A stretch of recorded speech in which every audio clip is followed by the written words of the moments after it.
In the NBA, player contracts can make or break a team's success. We've seen teams thrive with players on rookie deals playing above their pay grade. We've also seen teams suffer due to handing out large contracts to mediocre or just flat out bad players. Teams need to properly assess the value of each player they're signing to a contract in order to best build a championship caliber roster. In today's video, we'll be looking at every NBA team's best and worst contract. Starting off with the team that is spending the least on players, the Indiana Pacers. Their best contract currently is Tyrese Halliburton.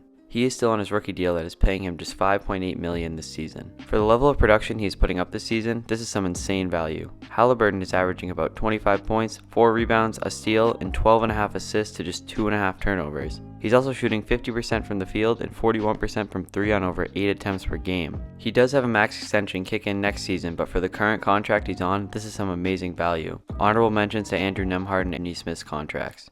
The Pacers don't necessarily have any bad contracts, but if I were to pick one, it would probably be Bruce Brown. He's getting paid $22 million just this year with the team option next year, so there's a lot of flexibility with this contract. My only gripe would be you could have ever so slightly more production at $22 million a season, but considering this is very short term, it's not all that bad, with Brown averaging about 11.5 points, 4.5 rebounds, 3 assists, and a steal. The next team is the Orlando Magic. The Magic barely have any long-term money tied up since their team is so young, so there are a lot of great picks for best contract. I'm going to roll with Paolo Banchero on this one. He's getting paid about $12 million for this season and the next with the team option the following year. This is quite the bargain considering Banchero has been playing at an all-star level, averaging 22 points, 7 rebounds, 4.5 assists, and a steal. He's shooting over 46% from the field with the much improved 38% from 3 on 4 attempts per game. He also gets to the free throw line over 7 times a game. Franz Wagner, who's paid only $5.5 million this season, $7 million next season, could also be mentioned here. In terms of their worst contract, it's going to go to Jonathan Isaac, who's getting paid $17 million this season and next. It's an unfortunate story for Isaac, who has suffered numerous long-term injuries following the 2019-2020 season. He's played in just 21 games this season and only averaged 13 minutes a night. He's still a solid defender, but doesn't give you the production you'd hope for out of someone being paid $17 million. Next up for the Hornets, their best contract is LaMelo Ball, who's getting paid just under $11 million this season. Similar to Halliburton, his rookie max extension kicks in next season, and given Ball's current production with this year's salary, it's another bargain. He unfortunately has been injured since November, but was having his best season to date before going down, averaging about 25 points, 5.5 rebounds, 8 assists, and a steal and a half while shooting 39% from 3 on about 9 attempts per game. On the flip side, their worst contract is Gordon Hayward. Despite him being on the last year of his deal, his salary of $31.5 million is way too much for his current production. Like Isaac, Hayward has dealt with lots of injuries. He was relatively healthy this season until the end of December, playing in 25 games and averaging 32 minutes a night, putting up 14.5 points, 4.5 rebounds, and 4.5 assists. The best contract on the Utah Jazz is easily Lauri Markkanen. He's getting paid $17 million this year and $18 million next year, which is an amazing contract for an all-star worthy player. This season, Markkanen has averaged 23.5 points, 8.5 rebounds, and an assist and a half while shooting over 49% from the field and 38% from 3 on over 8 attempts per game. There is also a clear worst contract on the Jazz, that being John Collins. Collins is owed over $25 million this season, $26 million next year, and has a player option for $26 million the following season, which would be hard for him to pass up. Collins was acquired by the Jazz this past offseason and has put up averages of 14 points, 8 rebounds, and an assist a game while shooting 49% from the field and 37% from 3 on 3.5 attempts per game. Not bad stats by any means, but definitely not $25 million worthy. The next team on this list is the San Antonio Spurs. The Spurs don't have many players under long-term contracts, but their best contract currently is definitely Victor Wembanyama.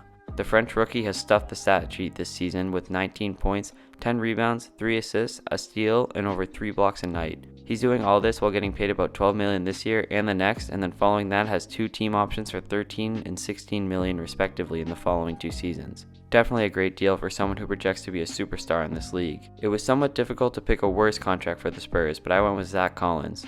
He's not getting a whole lot of money in NBA terms, but is definitely overpaid. He's only getting just $8 million this season, but that number jumps up to 17 and 18 in the next 2 seasons. This is a lot to be paying someone to be taking center minutes away from Wemby. This season, Collins is averaging 13 points, 6 rebounds, and 3 assists. I also could have went with Devontae Graham here. The infamous Detroit Pistons have a lot of interesting contract values. Because he is their star player and keeps them competitive in so many games, I'm going to go with Cade Cunningham as having the best contract. Cade is getting paid $11 million this season and $14 million next season, with a qualifying offer of $18 million the season after next. Aside from some turnover issues earlier in the season, Cade has been hooping. He's put up over 23 points, 4 rebounds, 7 assists, and a steal a game for Detroit. This looks to be another high-pick season for Detroit, but Cade is definitely a bright spot. As for bad contracts with this team, before I reveal my worst contract, I wanted to point out a couple others. Joe Harris, though he's on the last year of his deal, is getting paid nearly $20 million to ride the bench this season.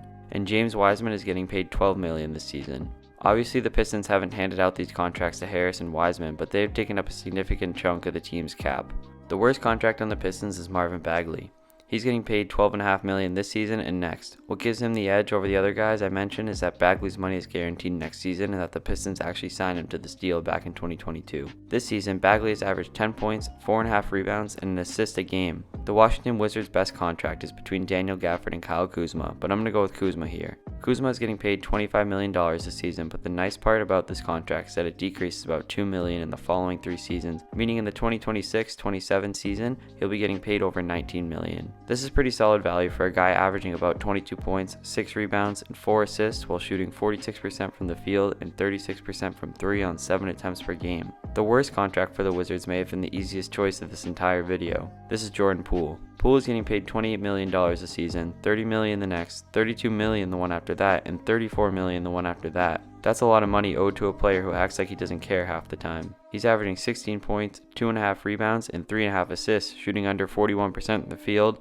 and just 31% from 3 on over 6 attempts per game. It's been rough in Washington for Poole. Next on the list is the Houston Rockets, with their best contract being Alperen Sengun by far. Sengun has been the Rockets' best player this season and is only getting paid $3.5 million this season and $5.5 million next season. It is still his rookie contract, but it is the contract that's getting him paid this amount. There's a chance Sengun sneaks into the All-Star game with averages of about 21 points, 9 rebounds, 5 assists, and a steal a game while shooting almost 54% from the field. The Rockets don't have any contracts that are too awful, but their worst one is Dillon Brooks, mainly due to the length of this contract. Brooks is owed $22 million this season and next, and following that is owed $21 and $20 in the following 2 seasons. Brooks has been a big part in the Rockets taking a leap this year with his great defense and a much improved jumper. He's averaging 13.5 points, 3.5 rebounds, and an assist and a half while shooting over 47% from the field and nearly 41% from 3 on 4.5 attempts per game. The reason I had him as the worst is because I wasn't sure if Houston had him as part of their long-term plan, and didn't know how tradable this contract would be if things went south considering how many years are left. Still not bad value though. The next team up is the Sacramento Kings. Their best current contract is De'Aaron Fox. Though $32 million seems like a lot this season with 35 and 37 coming in the next 2 seasons, this isn't all that much considering players are getting paid in the 40s, 50s, and 60s now with cap raises.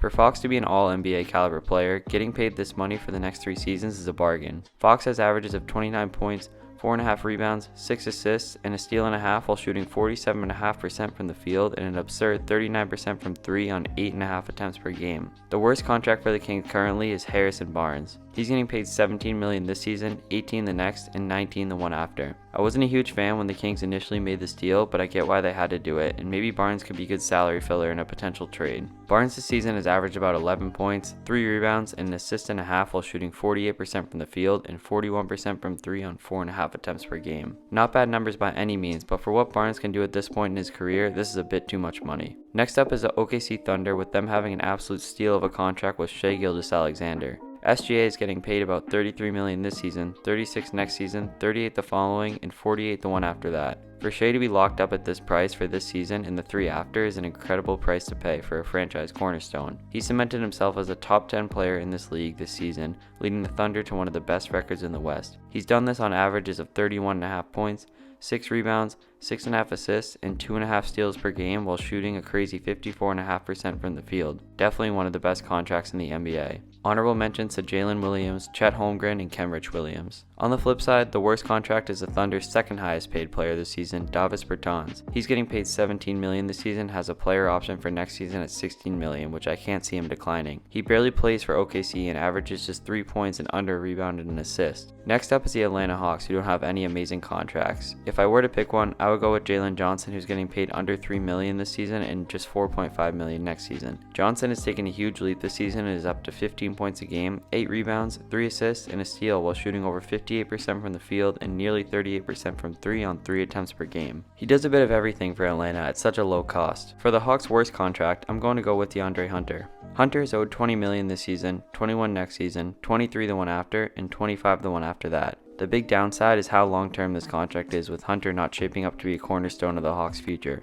His defense isn't what it used to be, and he has yet to take that leap the Hawks were hoping he would when they signed him to this contract. This season, he's averaging 15 points, 4 rebounds, and an assist and a half while shooting 46% from the field and over 40% from 3 on nearly 5 attempts per game. His numbers are solid this year, but it's up for debate as to whether or not he could be a starter on a championship caliber roster. If not, this is a lot of money to be paying him long term. For the Memphis Grizzlies, Bane falls into that same category as Halliburton as still being on their rookie deals. Though Bane has a max extension kicking in next season, his salary on his current contract of just $3.8 million is insane value for a near all-star talent. Bane is having his best season to date, averaging 24.5 points, 4.5 rebounds, 5.5 assists, and a steal while shooting 48% from the field and 39% from 3 on nearly 9 attempts per game. The Grizzlies don't have any awful contracts, but I guess if I had to pick one, it would be Brandon Clark. Now he's only getting paid $12.5 million this season and the next 3, but he will be coming off an Achilles injury later this season, and I wonder how that will affect him long term.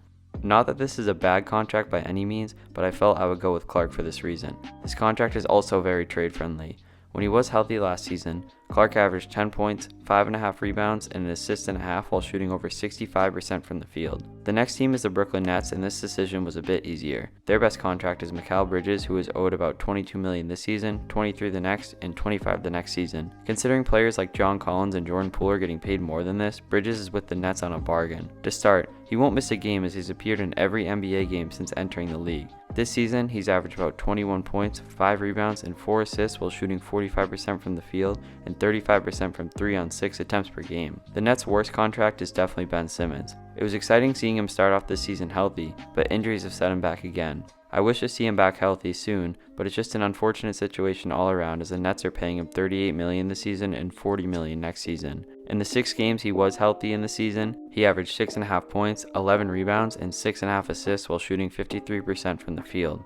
Next on the list is the Portland Trailblazers, whose best contract is Shaedon Sharpe. He's getting paid about $6 million this season, and next with a team option the following season for just over $8 million. Sharpe has taken a leap in his second year, averaging 16.5 points, 5 rebounds, 3 assists, and a steal, and looks to be an important piece to Portland's future. The Trailblazers' worst contract is easily their highest paid player, DeAndre Ayton. He's owed over $32 million this season, $34 next season, and over $35 million the next. With more of an opportunity to shine in Portland, I thought we would see improvements from Ayton, but instead he's having his worst season to date. He is injured right now, but in the 24 games he played in, he averaged about 13 points, 11 rebounds, an assist and a half, and a steal. We'll see if he can turn it around once he returns. With the New York Knicks, their best contract is their best player, Jalen Brunson. He's owed $26 million this season and $25 million next season, with the player option for $25 million the season after that. What's funny is when he signed this contract, many people were quick to call this an overpay, but now it looks like one of the better contracts across the entire NBA. Brunson is looking to make his first All-Star appearance this season, averaging 26 points,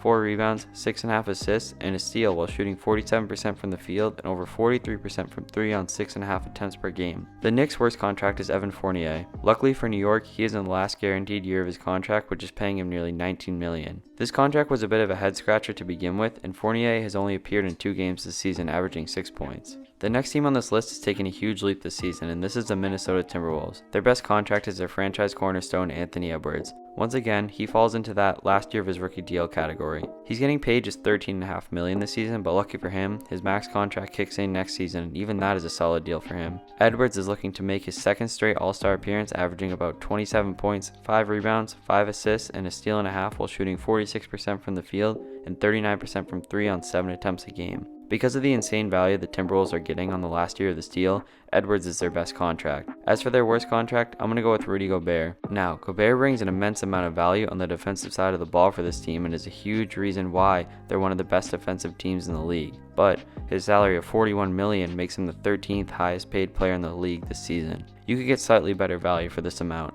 He's also owed $44 million next season, has a player option for over $46 million the next season. Gobert is averaging 12.5 points, 12 rebounds, an assist, and 2 blocks. Cat is getting paid $36 million this season and has a max extension kicking in next season that will be treacherous to the T-Wolves salary cap. But he's still in the last year of his current contract, so I didn't include him in this spot. The next team on this list is the Cleveland Cavaliers. Their best contract is Evan Mobley. For the value he brings on the defensive side of the ball while remaining a somewhat capable offensive player, his rookie deal salary of $9 million this season and $11 million next season is great for the Cavs. He's currently injured right now, but in the 21 games he played, he was averaging 16 points, 10.5 rebounds, 3 assists, and a block and a half while shooting 57% from the field. The Cavs' worst contract is Darius Garland. This is again one of those situations with a very long-term max contract that also comes with uncertainty for the future. Garland is a great player, don't get me wrong, but he has taken an ever so slight step down this season, and though he's been dealing with injuries, he's still getting paid a lot. This season, he's owed $34 million. Next season 37, 39 after that, 42 after that, and 45 after that. This is all guaranteed money until the 2027-28 season.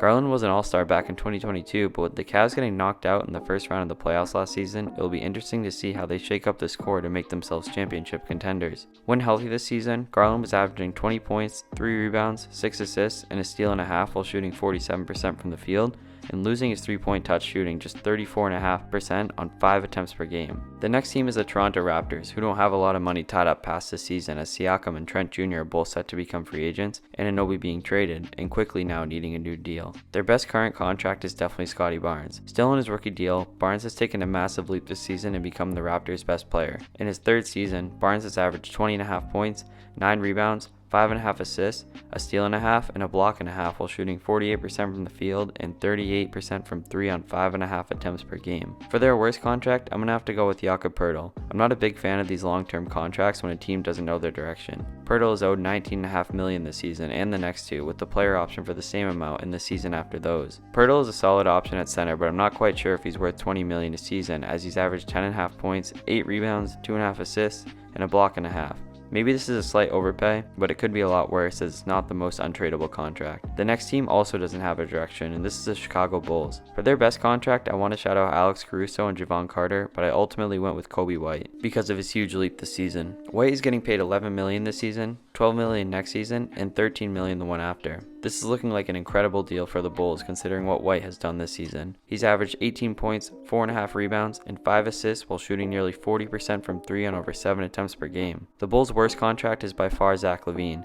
He's been in trade talks for some time now, and a big reason why he hasn't been traded yet is most likely because of this contract. LaVine is owed over $40 million this season, $43 the next, $46 the one after, and a player option for $49 million the one after that. LaVine is a great scorer but can't provide much outside of that. He's dealt with injuries this season, but when he has played, he's averaged about 21 points, 5 rebounds, 3.5 assists, and a steal while shooting a lowly 33% from 3 on 7 attempts per game. It'll be interesting to see if he does end up getting traded. Next up at the 11th spot in team payroll is the Dallas Mavericks, and their best contract is definitely Luka Doncic. He's on a massive deal, getting paid $40 million this season, $43 next, and $46 the one after, with a player option of $49 the one after that. This is a lot of money, but considering raises in the salary cap and stars on new deals getting paid upwards of $60 million annually, this is a bargain for Luka considering he's been a borderline top 5 player in the league for some time now. Luka is having his best season to date, averaging nearly 34 points to go along with 8 rebounds, 9 assists, and a steal and a half. He's also shooting nearly 49% from the field and shooting a much improved career high 38% from 3 on 10.5 attempts per game. Insane stuff from Luka. The Mavericks don't have any abysmal contracts, but if I were to pick one, it would be Maxi Kleber. He's owed $11 million this season and the next two. He's only appeared in 5 games this season due to injuries, averaging just 3 points. This contract is very tradable, but because it spans over 3 seasons, it is far from ideal. Now entering the top 10 in team payrolls, we have the Los Angeles Lakers. Their best contract is Austin Reeves. Over the past couple seasons, Reeves has become a very important part to the Lakers, and just last offseason signed a new deal with them that pays him $12 million this season, $13 the next, and $14 the one after, with a player option of $15 million in the season after that. Reeves can do a bit of everything for the Lakers, averaging 15 points, 4.5 rebounds, 5 assists, and a steal. His 3-point percentage has dipped down to just over 34% this season, but Reeves has been helpful in other areas, taking on ball handling duties for the team at times. It's a bit of a toss-up for the worst contract on the Lakers, but I'm going to go with Anthony Davis. This is mainly because of the extension he added onto his current contract this past offseason. Davis is getting paid $40 million this season and $43 the next, but then this number jumps to over $57 in 2025 and $62 in 2026, with a player option of $67 million in 2027. What worries me is that it's unlikely that LeBron is still around when AD is due for all this money. Additionally, AD will be exiting his prime when the next extension is kicking in, and with him being an injury-prone player, it worries me about the long-term impact this has on the Lakers. For the level he's playing at now, this contract is worth it, but uncertainty about the future makes it hard for me to back this fully. Davis is averaging 25 points, 12 rebounds, 3.5 assists, a steal, and 2.5 blocks. I could have also went with Rui Hachimura here. At the 9 spot, the New Orleans Pelicans' best contract is Trey Murphy. He's getting paid a little over $3 million this season and $5 million next season. Murphy is very important to this team, averaging 13.5 points, 3.5 rebounds, and 2 assists while shooting 45% from the field and 41% from 3 on 6.5 attempts per game. I'm between Zion Williamson and CJ McCollum for the worst contract. CJ is already 32 and is owed over $30 million for this season and the next 2 and has picked up some injuries. On the other hand, Zion has had even more injury issues and his contract goes for 2 seasons longer and is more expensive, so I'm going to go with him as the worst contract on the Pelicans. Zion is owed $34 million this season, $37 next season, $39 the next, $42 the next, and $45 the one after. This is all guaranteed money for Zion with no options. If he's healthy and playing at the level he is now, then this is worth it. If he sustains more injuries, then this contract becomes atrocious. He's been mostly healthy this season and is averaging 22 points, 6 rebounds, 4.5 assists, and a steal. With the Philadelphia 76ers, they have no money tied into next season outside of Joel Embiid, Paul Reed, and Jaden Springer. Lots of their players are on expiring deals, which is nice because it gives Philly a lot of financial flexibility. I'm going to go with Tyrese Maxey as their best contract though. Yes, I could have mentioned Embiid as he is playing at an MVP level yet again, and it's great they have him locked up for a couple more seasons, but if you're paying someone over $50 million in the coming seasons, one would hope they could lead you to a ring, and we have yet to see that out of Embiid. With Maxey, he's getting paid just over $4 million this season and is due for a bag this summer. Maxey's on track to make his first All-Star game this season, averaging 26 points, 3.5 rebounds, and 6.5 assists while shooting over 37% from 3 on over 8 attempts per game. For the worst contract on the 76ers, Tobias Harris takes the crown even with it being expiring. Harris gets a bad rap because of how much his contract is, but he is still a very solid player, just overpaid. This season, Harris is in the last season of his deal and is getting paid over $39 million.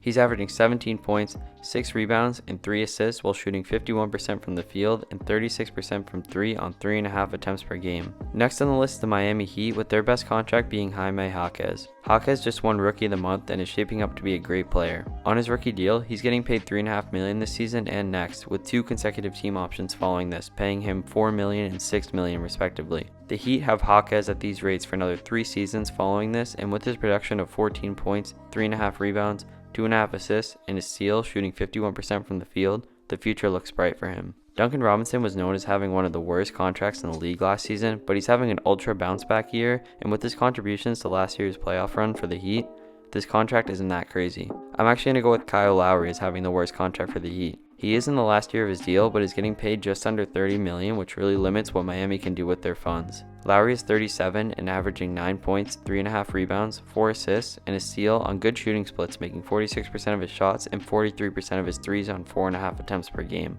These numbers are solid, but this is so much money to be paying someone at this level of production. Next up, we have the Heat finals opponent in the Denver Nuggets. Their best contract has to be none other than Nikola Jokic. He's getting paid $47 million this season, $51 next season, $55 the next, and $59 after that, with a player option after all this for $63 million. This is a lot of money, but it is all worth it for the best player in the league and finals MVP. As long as he's on the team, the Nuggets are a contender. He will be in MVP talks once again this season, averaging 25.5 points, 12 rebounds, 9 assists, a steal, and a block, shooting 57% from the field. The worst contract for Denver is Michael Porter Jr.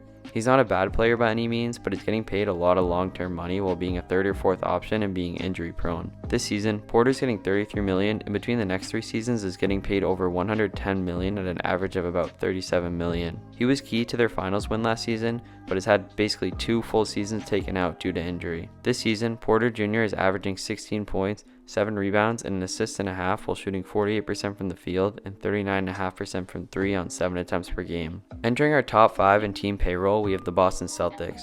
The Celtics don't have an awful contract on their roster this year. For those wondering, Jaylen Brown's max contract doesn't kick in till next season, but even that amount of money is going to become the norm for players as the salary cap raises. For the best contract, I had many options to choose from, but I went with Jason Tatum. He's getting paid $32 million this year, $35 million next year, and has a player option in 2 years for $37 million. This is great value considering Tatum is a borderline top 5 player and is the 39th highest paid player in the league this season. He has helped lead the Celtics to the best record in the league thus far with averages of 27.5 points, 8.5 rebounds, 4.5 assists, and a steal while shooting 48% from the field and nearly 37% from 3 on almost 9 attempts per game. I could have also mentioned Derek White White here, who's getting paid $18 million this season, or Al Horford, who's getting paid $10 million this season. As for the worst contract in the Celtics, there wasn't an obvious choice, but I decided to go with Jrue Holiday. Jrue's contract is not bad by any means because his presence on the court is so valuable on both sides of the floor. But Holiday is making $37 million this season, making him Boston's highest paid player. With him being the team's 5th option on offense, it is a pretty penny to pay. Holiday has a player option of $39 million next season, so it will be interesting to see if he goes the long-term route of taking this player option, given he's currently 33 years old. This season, Holiday is averaging 13 points, 6.5 rebounds, 4.5 assists, and a steal, shooting 46% from the field and nearly 42% from 3 on 4.5 attempts per game. In the 4th spot is the Phoenix Suns. Phoenix basically has all their money tied up into their big three. I was hesitant to give their best contract to Kevin Durant or Devin Booker due to their nagging injuries, so I decided to go with Eric Gordon, who is making just $3 million this season with the player option for $3 million next season too. I think everyone was a little shocked when they saw Gordon sign for such a low amount this offseason, but it's clear he's looking to win. Gordon is averaging 13.5 points, 2 rebounds, 2.5 assists, and a steal while shooting over 46% from the field and 41% from 3 on 6.5 attempts per game. This is insanely good value for a player putting up this production. The Suns' worst contract is definitely Bradley Beal. He has also been dealing with injuries and hasn't appeared in many games this season. This season, he's getting paid $47 million, $50 million next season, $53 in 2 years, and $57 in 3 years. It's a lot of money to commit to a player in his 30s who has dealt with injuries. When he's been healthy in limited time this season, he's averaged 16.5 points, 4 rebounds, and 4 assists, but as he plays more, he should ramp back up to speed. The team with the 3rd highest payroll is the Milwaukee Bucks. The Bucks' best contract is Giannis in a similar manner to Jokic. When you have a player in their prime who's led you to a ring, a supermax contract is well worth it. Giannis is getting paid $45 million this season, $49 next season, $57 in 2 years, and $62 in 3 years, with a player option in 4 years for $67 million. Giannis is playing at an MVP level this season, averaging over 31 points, 11 rebounds, and 5.5 assists to go along with over a steal and a block. He's also shooting 61% from the field. Worth every penny. As for the Bucks' worst contract, this title belongs to Chris Middleton. The 3-time All-Star hasn't quite been able to regain form since returning from injury later last season. He's getting paid $29 million this season and $31.5 million next season, with a player option in 2 seasons for $34 million. This season, he's averaged about 14.5 points, 4.5 rebounds, and 5 assists while shooting over 49% from the field and 37.5% from 3 on 4.5 attempts per game. If he is able to work his way back up closer to All-Star form, then this contract will be better value, but I'm not sure if this will happen. The team with the 2nd highest payroll is the Los Angeles Clippers. There's some contracts I don't love on this team, like Kawhi Leonard and Paul George, since they haven't been healthy much the past few seasons. But this is the last guaranteed year of the deal, with next season being a player option for both, and them both probably looking for long-term contracts. Harden is also getting paid over $35 million, which I don't love, but he's also in the last year of his deal with nothing guaranteed next season. The best contract on this team, I think, is Russell Westbrook. He took a very team-friendly deal to stay with the Clippers. He's getting paid just under $4 million this season, with the player option for $4 million next season. Russ stepped up earlier this season to offer himself to the bench, and this has significantly helped the Clippers succeed recently as they push for one of the top spots in the West. Russ is averaging 11 points, 6 rebounds, 4.5 assists, and a steal, playing some great defense off the bench for the Clippers. To get paid just $4 million to contribute 23 minutes a game of solid play is great value for the Clippers. I could have went with one of the top guys having the worst contract, but they're all in their last years and are all playing pretty well this season. Instead, I decided to go with PJ Tucker, who is being paid $11 million to only sit on the bench. The Clippers acquired him with Harden earlier this season, but haven't even been playing him. This is a waste of the cap, and I'm sure the Clippers will look for trade suitors for him. He's currently 38 years old and appeared in 12 games for the Clippers, averaging 14 minutes and 1 point. Now with the team with the highest payroll, the Golden State Warriors. The Warriors' contract situation looks really ugly this season given how much money they've handed out to certain players and how they're fighting for a play-in spot currently. To flip to a positive note though, their best contract is Steph Curry. He's getting paid $52 million this season, $55 next season, and $59 the season after. As long as Steph is on the roster, this team remains competitive. Steph is still in his prime or very close to it and has really bailed the Warriors out of some games this season. Like Luka, Giannis, and Jokic, Curry is worth every penny of this very large deal. This season he's averaging 27 points, 4.5 rebounds, and 4.5 assists while shooting 45% from the field and 40% from 3 on 11.5 attempts per game. He's still one of the game's best. On the other hand, there's Klay Thompson who's getting paid $43 million this season. He hasn't looked like the same player as he once was. There's also Chris Paul getting paid $31 million this season and next season, making positive contributions but playing a backup point guard role, and he just broke his hand. Andrew Wiggins is getting paid $24 million this season, $26 next season, $28 the year after, and has a player option for $30 million the year after that. He's not looking like the player that helped them win a championship just 2 seasons ago. Lastly, there's Draymond, who's getting paid $22 million this season, $24 million next season, $26 million the season after, with a $27 million player option the year after that. It does not look pretty for the Warriors' financials right now, and it's really tough to pick a worse contract, but I guess I'm going to go with Chris Paul. I don't think there is a right or wrong answer for this. I'm saying Chris Paul with the hope that Wiggins is just getting off to a slow start and will bounce back, and that Draymond will continue to positively contribute once he is back on the court. Also, Klay's money is gone after this year, so that eliminated him for me. With Paul, he's the 3rd highest paid player in this team and is taking up $31 million this season and next, 2 very important years for the Warriors as they look to go all in one more time. Chris Paul is good for the Warriors, don't get me wrong, but I feel as though $31 million could be spent better elsewhere for this team in addition to Klay and Wiggins playing better. Paul is averaging 9 points, 7 assists, 4 rebounds, and a steal for Golden State while shooting 42% from the field and 36% from 3 on 3.5 attempts per game. Like Tucker, Paul is also 38 years old, and it's hard to see him ramp up this production at this point in time. This concludes the list of every NBA team's best and worst contract of the 2023-24 season. Comment down below if there's anything you would change, and don't forget to like and subscribe.